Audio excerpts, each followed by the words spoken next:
الحفيظي في 2019 أكثر لاعب في العالم بالأرقام، أعطاها أسيست أكثر من ميسي والجماعة، 10 أسيست السنة. الفريق سجل 83 بونت، برونابل في الديفونس، ما في الاتاك ما يرحمش. كاينين اللعابه كيدوزوا في التاريخ وكيتنساو، وكاينين اللعابه لمساتهم كتبقى محفوره في العقل بحال شي لوحه فنيه.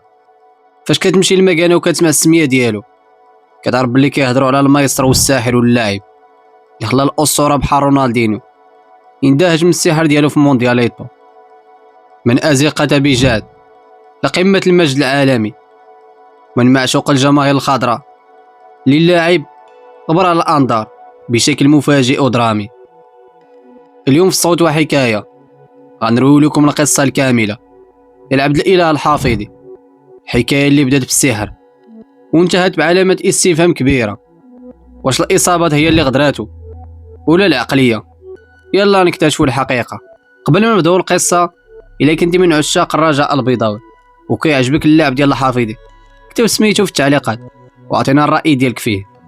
وما تنساش تشترك في القناه الا باقي ما اشتركتش بطبيعه الحال باش توصلك كل جديد على قصه ديال اللاعبين واش من لاعب بغيتي نهضروا عليه في فيديو الجاي ان شاء الله. واعطينا شي لايك لهذا الفيديو. نبداو على بركه الله.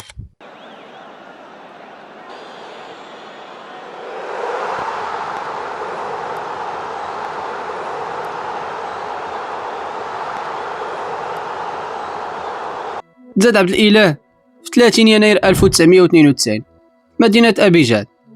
تماك في التروبه ديال المدينه بدات الموهبه ديالو كتبان قبل ما يكتشفوا الخبير ويجيبوا المركز التكوين نادي الرجاء البيضاوي.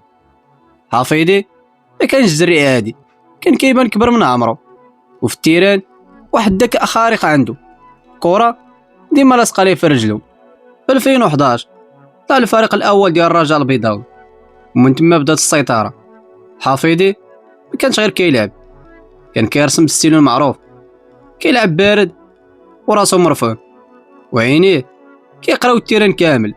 لعب مع الرجاء اكثر من 200 مباراه، سجل فيها اكثر من 50 هدف، وصنع اكثر من 70 تمريره حاسمه. ربح كل شيء مع الخضراء، البطوله جمرات، كاس العرش واللقب الاغلى كاس الكونفدراليه الافريقيه 2 مرات والسوبر الافريقي. اما اللحظات المجد اللي خلات العالم يعقل عليه هي كاس العالم الانديه 2013، فاش العالم كامل شافو كيسجل هدف تاريخي ضد اوكلاند سيتي، والماتش مع اتلتيكو مينيرو اللي كان ديك الساعه كيلعب فيه اللاعب رونالدينيو. بطبيعه الحال ربحت الرجاء 3-1. ماتش كان تاريخي. إنه الرجاء البيضاوي الذي وصل إلى نهائي بطولة الأندية العالمية بخطى واثقة، فاتحا حوار الندية مع مدارس كرة القدم العالمية. ولأن الوصفة التي قدمها فوزي البنزرتي لهزم أوكلاند ومونتري أثبتت مفعولها، لم يغير المدرب التونسي توجيهاته في نزال مينيرو. تماسك دفاعي وجرعة متواصلة من الهجمات المرتدة أكدت نجاعتها بعد تسديدة أرضية لمحسن ياجور سكنت شباك الحارس البرازيلي فيكتور.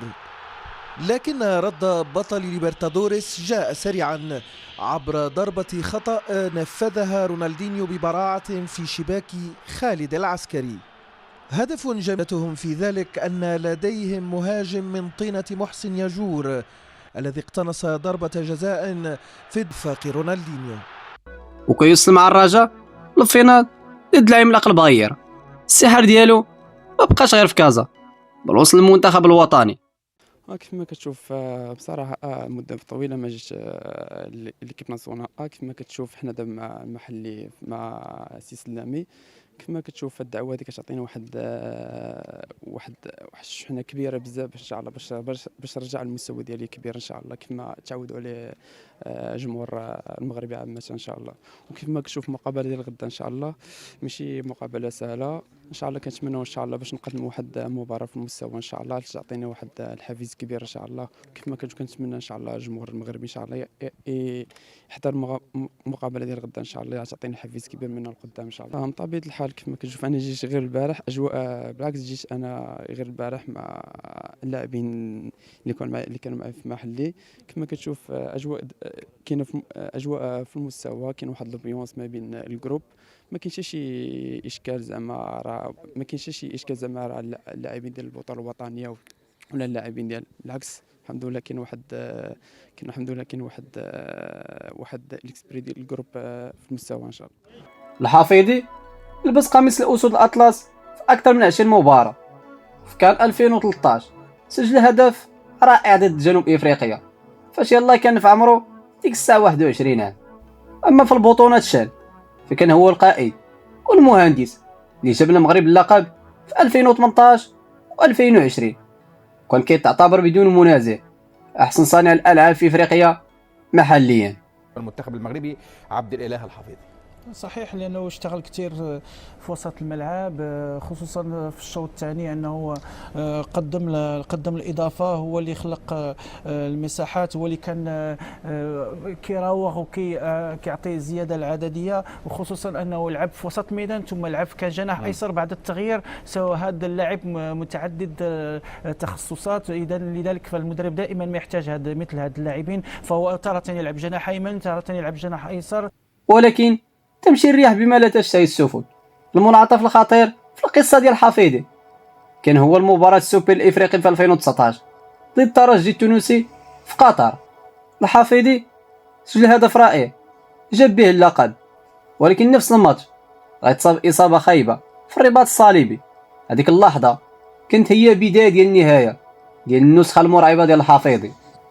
من بعد ما رجع من الاصابه ما بقاش هو داك اللاعب اللي كيجري 90 دقيقه الريتم ديالو طاح وقرر يخرج يقلب على راسو ومشى للنادي الحزم السعودي في 2022 ولكن التجربه كانت قصيره ما نجحش معهم ورجع الرجاء بحال شي غريب حيت الموهبه ديالو بحال الا تهرست مورا الاصابه. من بعد مشى المغرب تطواني واليوم الساحر الرجاء لقى راسو بدون فارق وغبر على الساحه تماما في نهايه حزينه لموهبه نادره. القصه ديال الحفيظي كتعلمنا بلي الكره غداره وبلي الموهبه بوحدها ما كافياش الا ما عاوناش الحظ والصحه والاختيارات الصحيحه. الحفيظي خبر على التيران ولكن اللمسات ديالو السحريه والتمريرات ديالو اللي كتقسم الدفاع باقا كدور في يوتيوب وفي الذاكره كور رجاوي ومغربي كيبغي الكره الجميله. السؤال اللي كيبقى مطروح ليكم واش كتشوفوا بلي الحفيظي تظلم حيت ما احترفش بكري في اوروبا ولا الاصابه ديال قطر هي اللي قتلت المسيره افضل صانع الالعاب داز في البطوله في 10 سنين الاخيره؟ اعطينا الراي ديالكم في التعليقات وبارطاجي الفيديو مع شي صاحبك رجاوي وعزيز عليه الحفيظي.